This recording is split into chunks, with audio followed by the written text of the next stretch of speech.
यथैधांसि समिद्धोऽग्निर् यथैदांसि समिद्नोगे भस्मसात् कुरुते अर्जुन। भस्मसात् कुरुते भस्मसात् अर्जुन। कुरुते अर्जुन। ज्ञानाग्नि सर्वकर्माणि ज्ञानाग्नि ज्ञानाग्निः सर्वकर्माणि सर्वकर्माणि भस्मसात् कुरुते तथा। भस्मसात् भस्मसात् भस्मसात् कुरुते कुरुते तथा। कुरुते तथा। तथा। Any volunteers who would like to read the translation of this shloka? Okay, I'll read. As a blazing fire turns firewood to ashes, O Arjun, so does the fire of knowledge burn to ashes all reactions to material activities. Purport. Perfect knowledge of self and super self and their relationship is compared herein to fire. This fire not only burns up all reactions to impious activities, but all reactions to pious activities, turning them to ashes. There are many stages of reaction: reaction in the making, reaction fructifying, reaction already achieved, and reaction a priori. But the knowledge of constitutional position of the living entity burns everything to ashes. When one is in complete knowledge, all reactions, both a priori and a posteriori, are consumed. In the Vedas, Brihadaranyaka Upanishad 4.4.22, it is stated, Ubhe Uhaivasya ete trati amrita sadhava asadhuni. One overcomes both the pious and impious reactions of work. Okay. So here, further effects of this Divya Gyan, transcendental knowledge, is given. So what happens with this? So transcendental knowledge is the name of the chapter, and we've been hearing the glories of transcendental knowledge, how it is acquired, how it was in niche in the past given to great personalities like Suryadev and others. So this transcendental knowledge, how does it affect? So Krishna is explaining to Arjun that just like the wood is burnt to ashes by the effect of the fire, similarly, this transcendental knowledge burns up all the reactions to impious activities as well as pious activities. And one can come out of this karma bandhan. So every time we do an activity, we get a reaction. And several activities we are doing simultaneously every moment. We may be breathing, we may be moving our hands, legs, we are thinking something, we may be walking, so many eating, different things we are doing.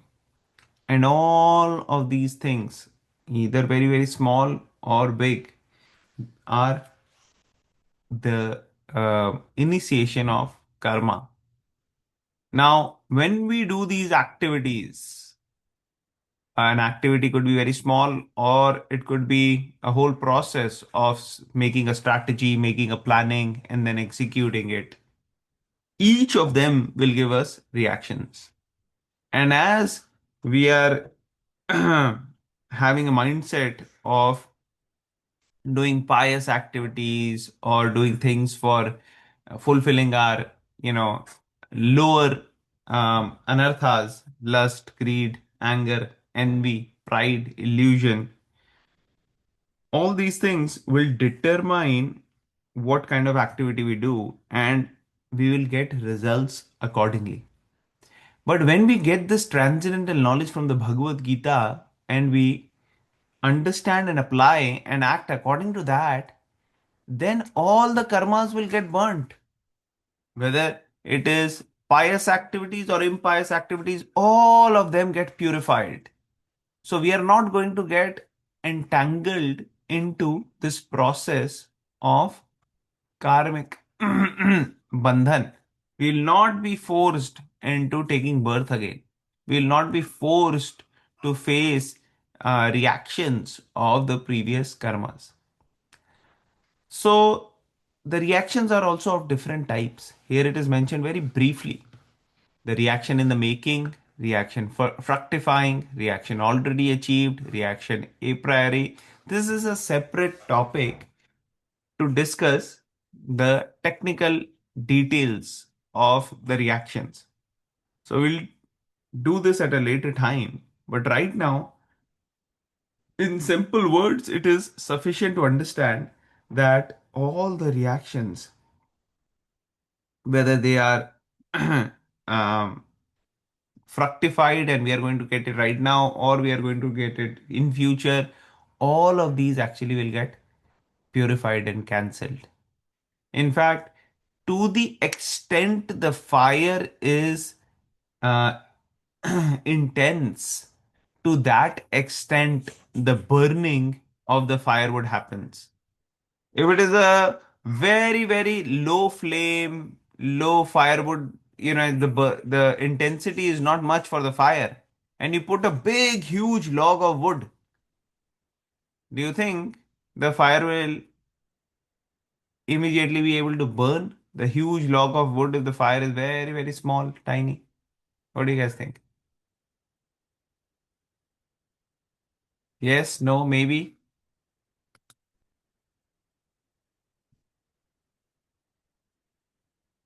Nobody wants to answer?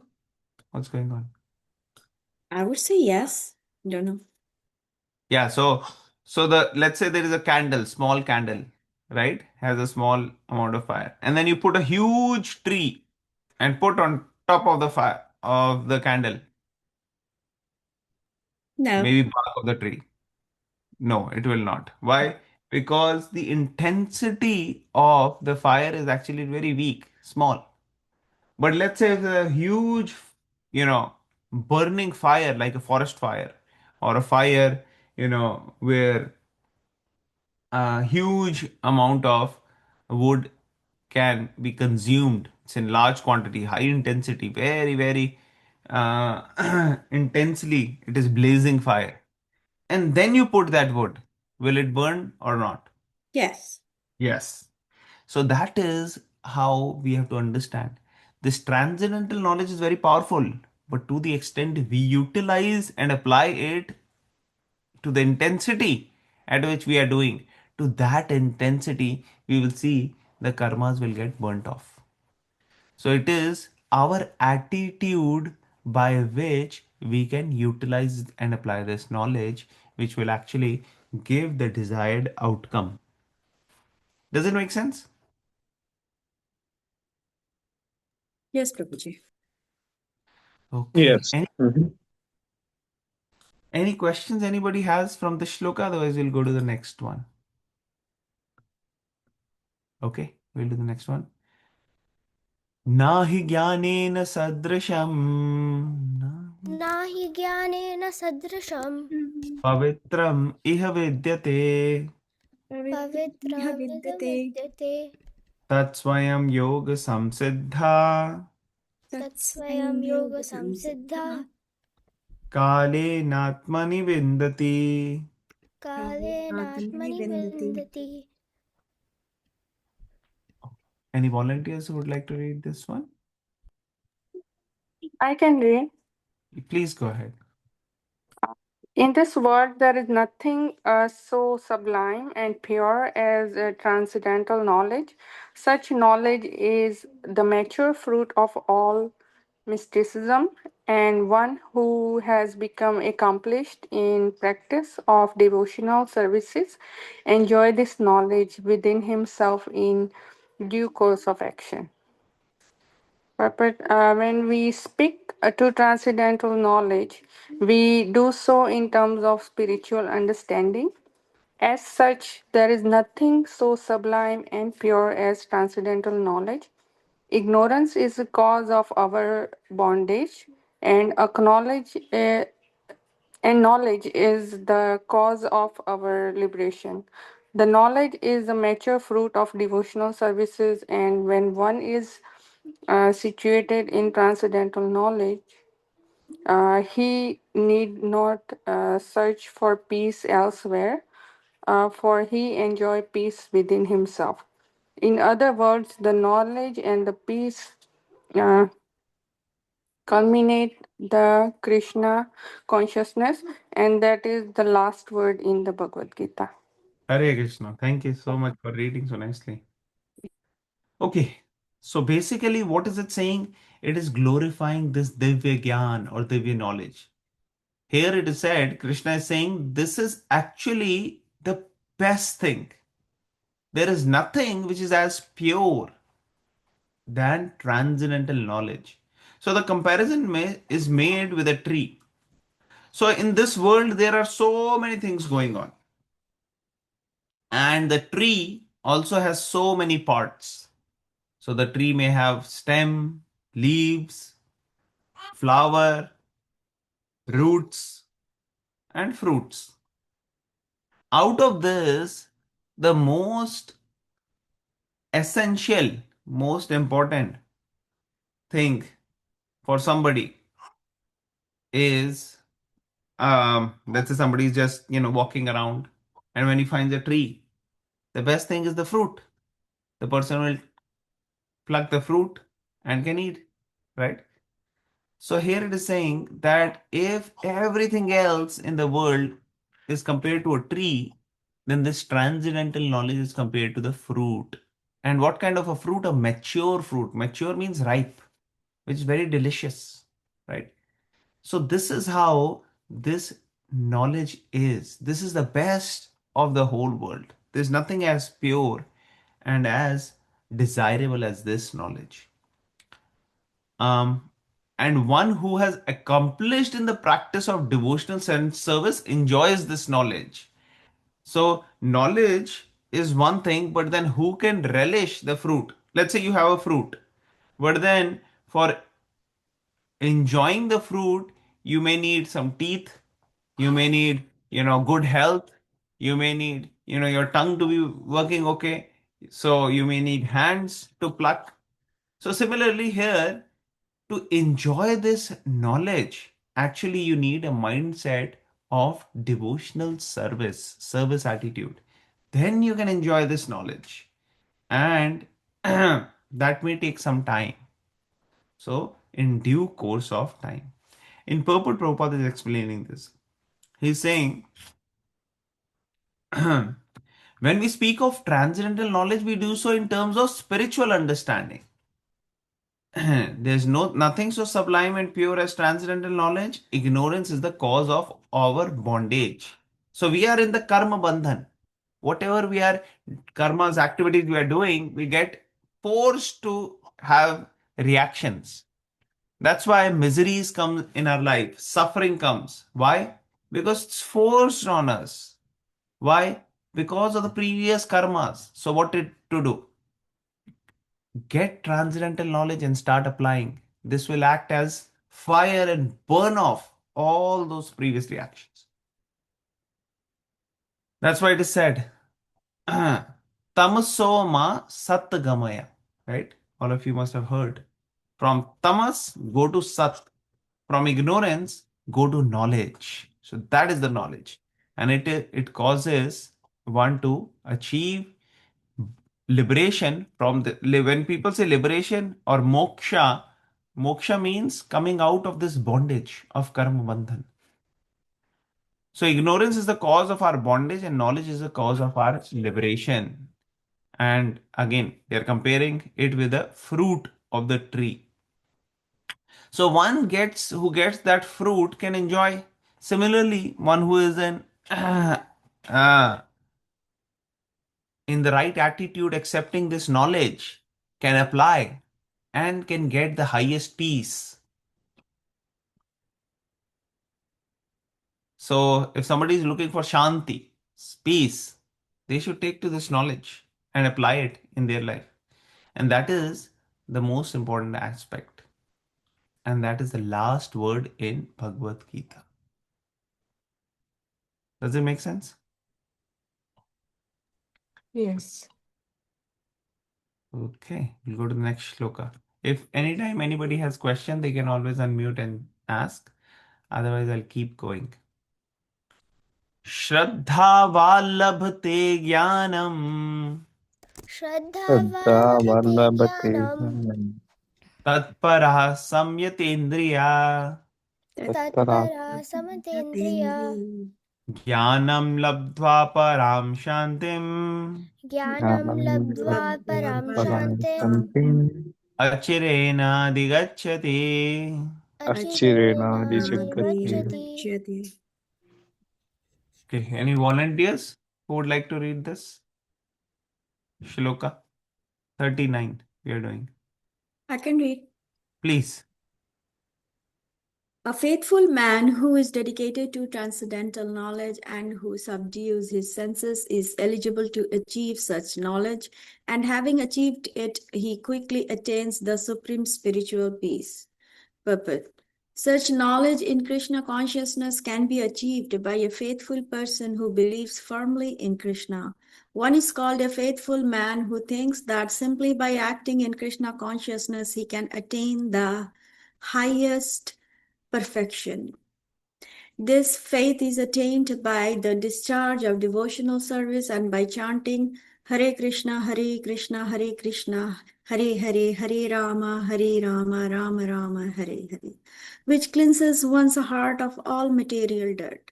Over and above this, one should control the senses. A person who is faithful to Krishna and who controls the senses can easily attain perfection in the knowledge of Krishna consciousness without delay. Hare Krishna. Okay, great. Thank you so much for reading. So, one who is dedicated to transcendental knowledge and subdues the senses can achieve such knowledge. So, two things are there, that one has to have the right attitude and be dedicated to this knowledge, but also control of senses is important. See, normally when we want to gain knowledge, we just look at the particular subject or particular topic on which we want to gain knowledge, and we learn and get it.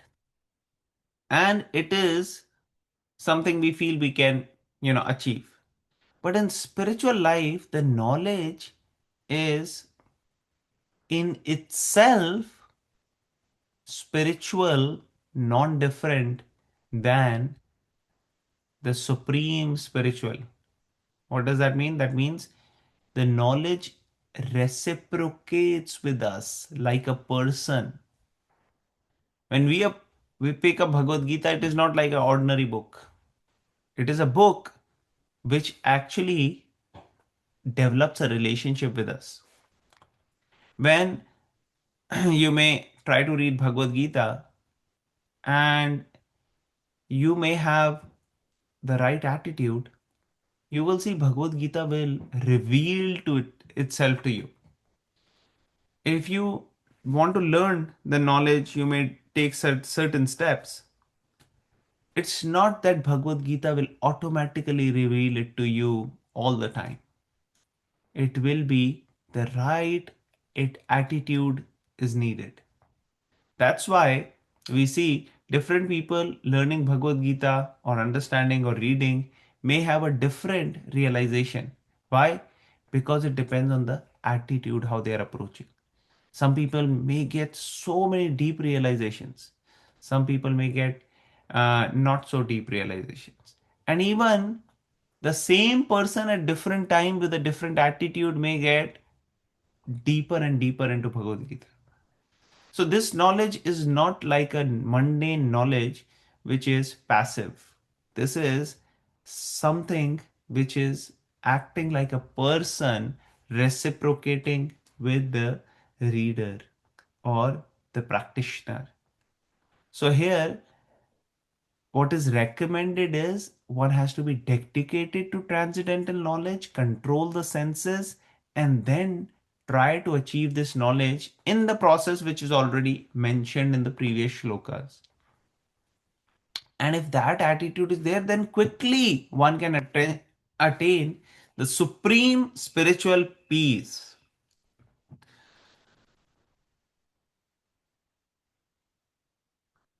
So here it is mentioned. Such knowledge in Krishna consciousness can be achieved by a faithful person who believes firmly in Krishna. So, one thing is there, any particular activity we take, we have to have faith, right? Let's say you go to the college, you have faith in the college that this is a good college, this is going to give me good education and good training, and I'll be able to achieve my goals, right? And then you have faith in yourself that I will be able to do it. I should be able to, meet the requirements of the college and should be able to get success. When you go to board a flight, you have faith in the airlines that, okay, they must have had good pilots, good staff. They will actually make me land on my desired destination in a safe and timely manner. So that faith is there, right? You haven't checked the degree of the pilots, you haven't checked how they fly, you haven't checked the company which has made the plane. You have the faith that all these things must be done, and that is why you board the flight. So we put faith in so many things. Similarly, in this particular aspect, spiritual aspect, when we are approaching the Bhagavad Gita, we have to put a faith that this knowledge is actually going to be very beneficial for me if I learn and apply. So, in that submissive spirit, when we approach, we actually go very fast. If one lacks the submissive spirit and one is just doing some ritualistically, that okay, it's a ritual, just read Bhagavad Gita, then one gets some benefit, but not the maximum benefit, and the speed is slow. And some people may approach in a challenging attitude. They want to prove that all this is, you know, having no substance. These are just hollow talks. So when somebody approaches in the challenging attitude, they actually may not really get as much out of it, because this knowledge reciprocates with you based upon our attitude. Now, that being said, we have examples of people who came with challenging attitude but were open minded, and because they were open minded, they actually came to Bhagavad Gita, and the way Bhagavad Gita reciprocated, they became practitioners of Bhagavad Gita, and their heart got transformed, and they are now very, very advanced spiritual practitioners. That can also happen, but one have to have open mind and curiosity and submissiveness. At some level, one has to be submissive to try and see. So they did that, and that way they could actually see the experience was very impactful in their life. And then Prabhupada is explaining here that this faith is attained by discharge of devotional service and by chanting. So somebody will say, okay, I don't think I have that much faith. No problem. That is not a disqualification. You can actually do service, seva, and you can meditate on these sound vibrations. This mantra, their vibrations are very powerful. Hare Krishna, Hare Krishna, Krishna Krishna, Hare Hare, Hare Ram, Hare Ram, Ram Ram, Hare Hare, Hare Krishna, Hare Krishna, Krishna Krishna, Hare Hare, Hare Ram, Hare Ram, Ram Ram, Hare Hare. So, what is this chanting? What is the point of this chanting? This is actually a very, very powerful technique for absorbing our mind and our consciousness. Many times people have heard about mindfulness these days, right? So, this is actually the original way of mindfulness, being absorbed in speaking and hearing. This is called as mantra meditation, meditating or absorbing completely in these sound vibrations. When we are speaking, we are hearing very attentively. Hare Krishna, Hare Krishna, Krishna Krishna, Hare Hare, Hare Ram, Hare Ram, Ram Ram, Hare Hare. So it will have spiritual benefits. It will also materially help us very much. It will actually give so many material benefits, bring us out from the consciousness which is absorbing us into thinking that we are this body.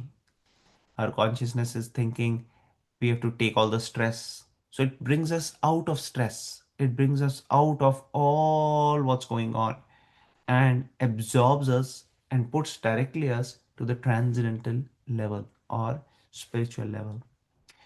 and it cleanses all these negativities from our heart and helps us in understanding this knowledge. And as was mentioned before, control of senses is needing. So it also helps us in controlling the senses, controlling the mind. And if we do it with faith and if we do it with certain discipline, then we will see that we will have changes which are going to uplift us spiritually. And this will happen without delay. This will happen very fast. All right, so let's see some of the slides here from these shlokas. You can quickly go through this. We have pretty much discussed most of the important points. Okay, so here this is basically showing that how we are bound in karma bandhan and we need purification. And when we get purification, then we get ultimate liberation. And for this purification, we need this transcendental knowledge. This shloka we discussed first. As blazing fire turns firewood to ashes, so the fire of knowledge burns to ashes all reactions to material activities. So this we had discussed that how firewood can burn fire. Similarly, by transcendental knowledge, all the karmas get burnt off. So there are different technical terms used at various stages of how karma works. Bija, Kutam, Falonmukham, Prarabdha, Aprarabdha. These technical terms we will not take today, but we will discuss in future. So a guru approaching the a shishya or student approaching the guru, as was mentioned in 4.34 shloka of this chapter, it was reflecting how one has to have a right attitude to approach, how the guru should be, how the disciple should be, and how one can learn this transcendental knowledge. So what happens with this? One is able to get advancement very fast. A story is, just to elaborate this, is Narad Muni in his previous life. So Narad Muni in his previous life was son of a Dasi Putra. He was son of a maid servant. And this boy, he had some great saints visiting their place. And the mother engaged the boy in their service. And the mother and the child used to live alone, just two of them. And when these great saints came nearby, the child offered them nice food and prasad and all of these things. And whatever was remaining from once they have finished, their remnants, this child will eat. And by eating the remnants of great saints, the child actually became spiritually advanced. This boy started hearing and starting getting guidance from these great saints. And this way, he became spiritually very advanced. And what happened? The mother of this child one day was bitten by a snake and she died. And this child, probably around 5 years or so old, and he understood. He started to apply the knowledge which the saints had given him. The saints had already gone. And he applied this knowledge and he was able to experience Krishna or God. And then he, next life, became a close associate of Lord Narad Muni, great saint. We discussed this shloka. There is nothing so sublime as pure transcendental knowledge, and such knowledge is the mature fruit of all mysticism, and one who has accomplished in the practice of devotional service enjoys this knowledge within himself in due course of time. So this we had, reflected upon how it is bringing us out of illusion, out of Maya. And if we have the right attitude of devotional service, our heart will get cleansed, and we will get the mercy of the Lord, and we will actually be able to relish and enjoy this fruit. So there is a saying that Nitya Siddha Krishna Prema Sade Kabunoe Shravan Adi Sujite Suti Cheti Koroe Udoy. That this seed of devotional service is in the heart of each one of us. And with proper environment, proper hearing Bhagavad Gita, chanting, practicing, this seed fructifies and becomes a seedling plant, and then we see the whole tree can come out of it. Beautiful flowers can come out. So there are different stages within our advancement in spiritual life. The first stage is Shraddha or faith. It is the first stage. That means small amount of faith is there. It's not a very strong faith. It is just in the beginning stages. That maybe Bhagavad Gita has something. Maybe Bhagavad Gita is helpful. Or somebody maybe just going to the temple. And there has to be a reason. There has to be some small amount of faith in doing that. So that is the initial Shraddha. But then next comes Sadhu Sangha. Sadhu Sangha means association of other saints, other devotees. And with the association of other saints and other devotees, one gets encouragement to start practicing devotional service.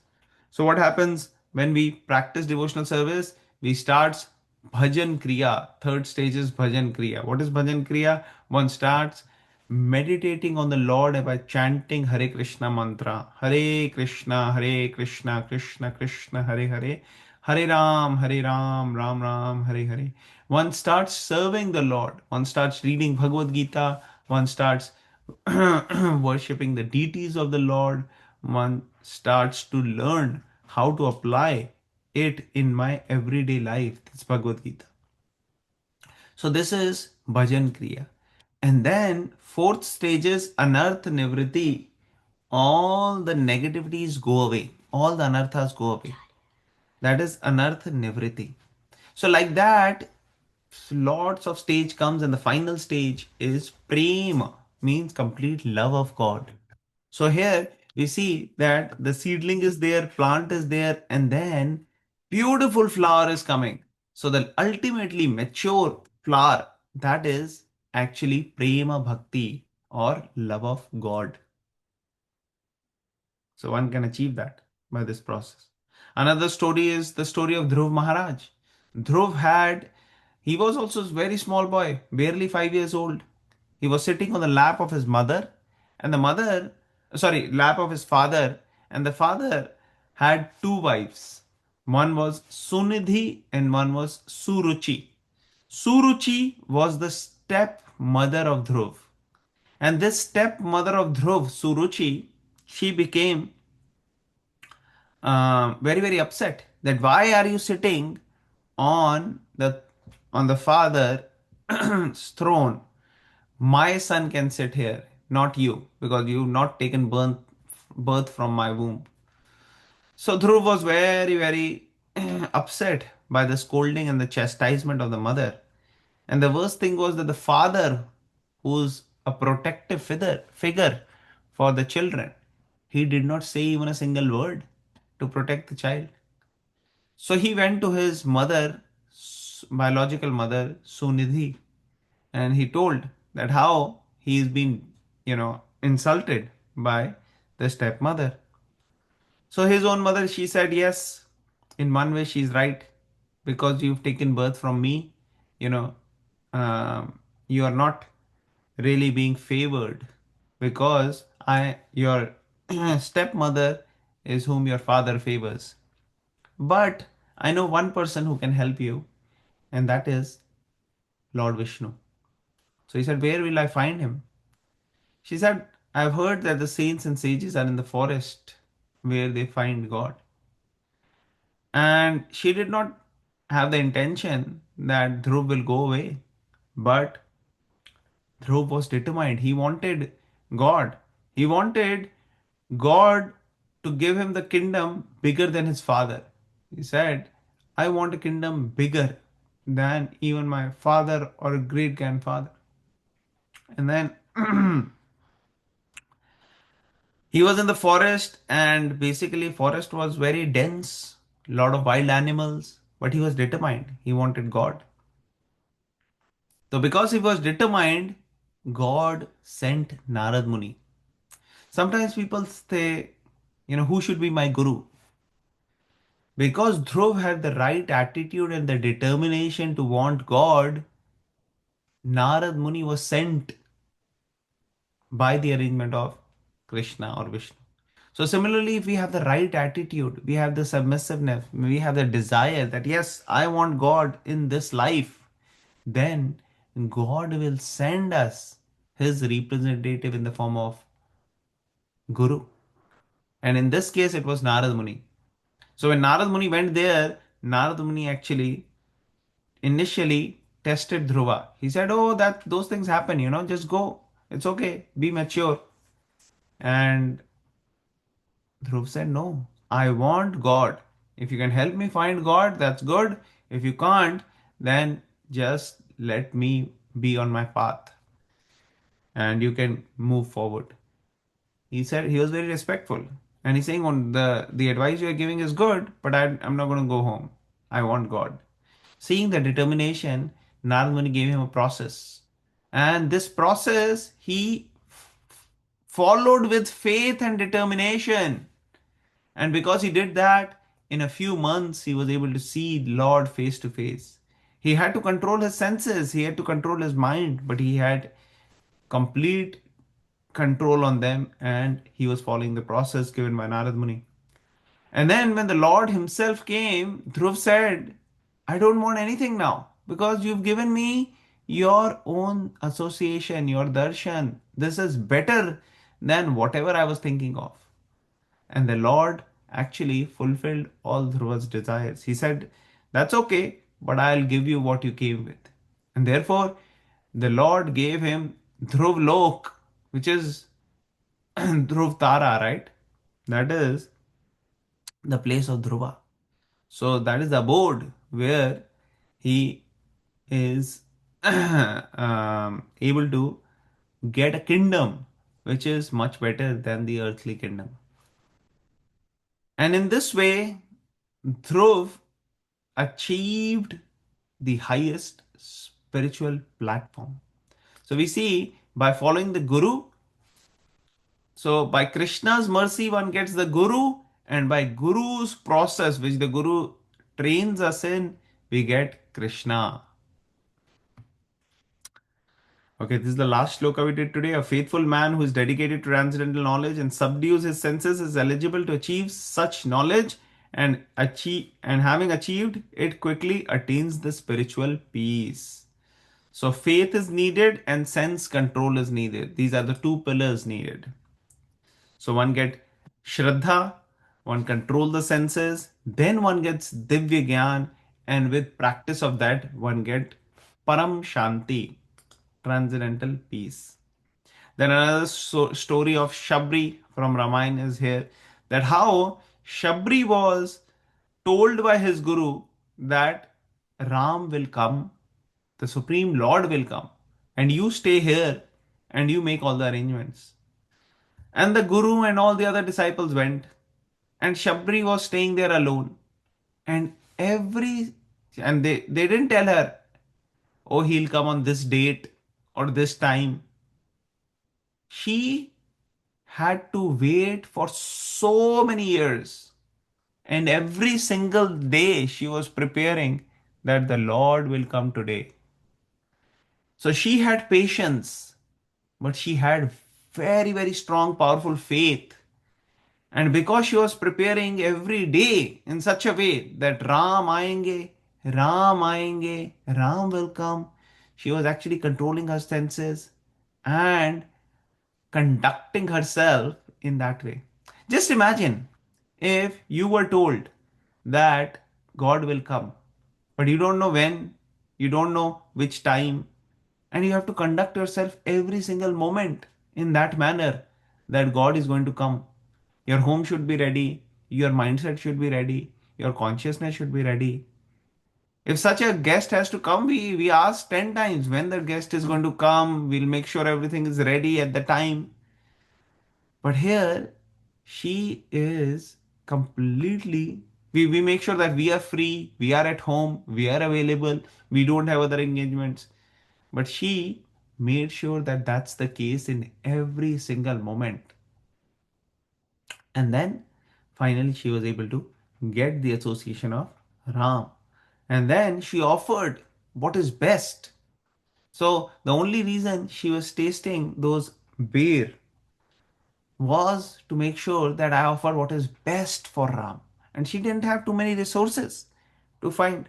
This was the only way she could find that, okay, let me just try and taste. So she offered what is best for her. So that is what we should do. It doesn't mean that we should eat and offer it to God. No, that's not the etiquette. We have to offer best, and Shabri put her heart in that, so God accepted. So we have to put our heart in whatever service we are doing for the Lord.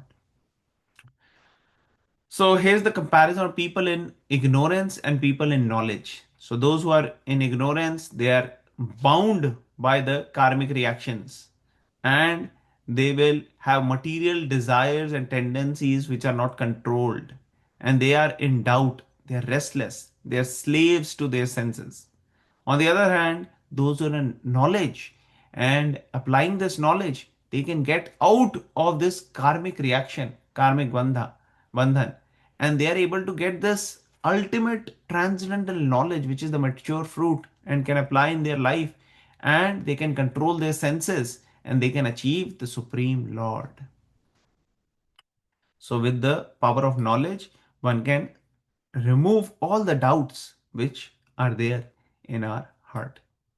So that is what I can share from this section. I'll stop here.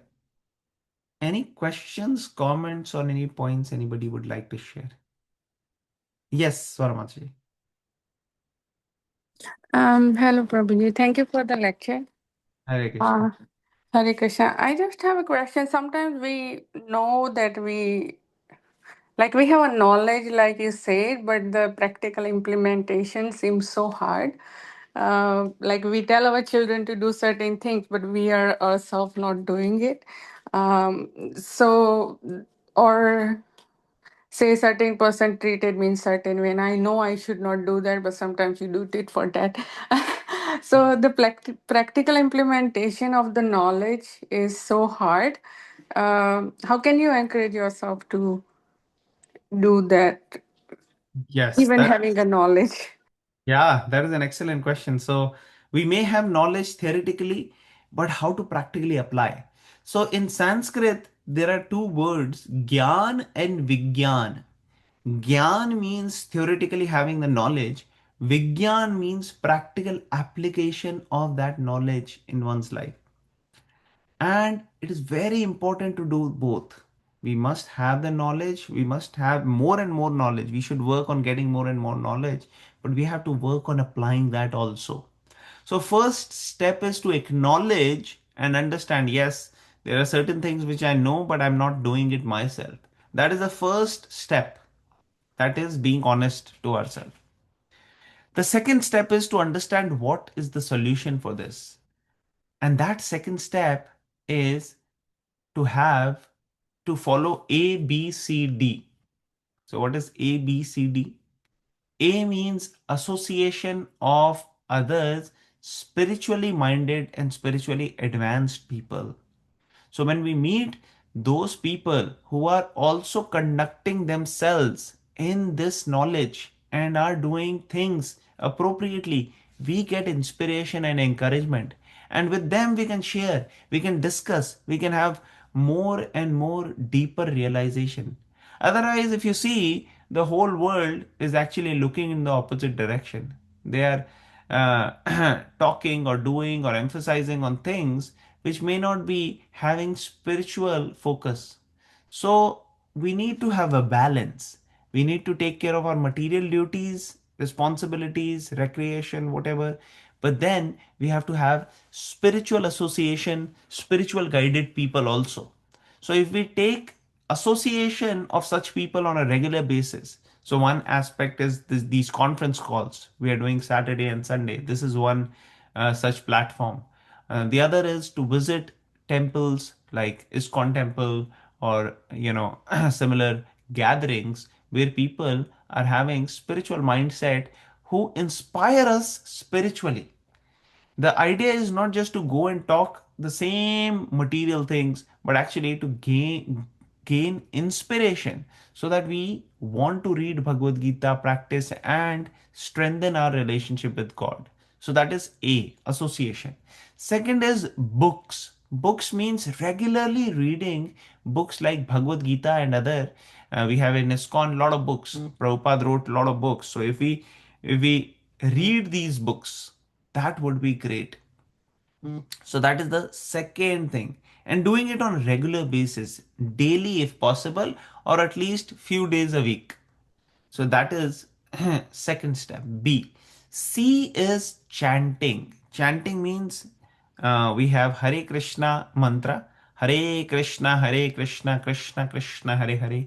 Hare Ram, Ram Ram, Hare Hare. When we actually meditate on this mantra, meditate means sit and chant and absorb ourselves, we see it lifts our consciousness. And doing the chanting with focus and attention, and just not doing it with that, you can actually see the difference. When you do it with focus and attention, so much better you'll feel spiritually. So that is C. A, B, C, and D. D means diet. Diet and dance. Two things are there. So what is diet? Diet means having food which is offered to God. So whenever you get some fruits, whenever you make some sweets, whenever you're making any food at home, especially if it is vegetarian food without onion, garlic, you put a tulsi in that and offer it to Krishna. And first you offer it to Krishna, then you distribute it among all your family members. So you'll see this process of prasad, or changing in the diet, transform the mindset and the consciousness. And the other D is dance. A family who prays together stays together. A family who dances together spiritually advances together. So when you actually participate in kirtan and dancing of the Lord, you see all the stress and negativity will go away, and spiritually you will advance. Our heart wants to dance. We see people when they want to enjoy, they will have a party. They'll go to disc, they'll go to clubs, and they'll dance there, because it's the nature of the soul to dance and enjoy. So, same dance can be engaged in the service of God by glorifying God by doing kirtan. When we are dancing in that way, we are actually our soul is in actually enjoying. Otherwise, when people go and dance and disc and clubs and these things, soul is actually getting very sad and depressed. The body may be enjoying, people may be trying to do some things and thinking in intoxication or something they'll take, thinking that they'll feel better, but the soul inside is actually feeling more and more hollow, unfulfilled. But when one is actually dancing in the temple, in the association of devotees with others, doing kirtan of the God, of Lord, that is actually engaging our whole body in the service of God. So this A, B, C, D, when you follow this, you'll see the difference. Does it answer your question? Ji Prabhuji, thank you. Thank you for the nice question. Okay. Anybody else who would like to ask any question before we end? All right. No questions. Then we'll conclude for today. Thank you so much, everyone, for joining. Very grateful to all of you. Granth Raj, Bhagwan.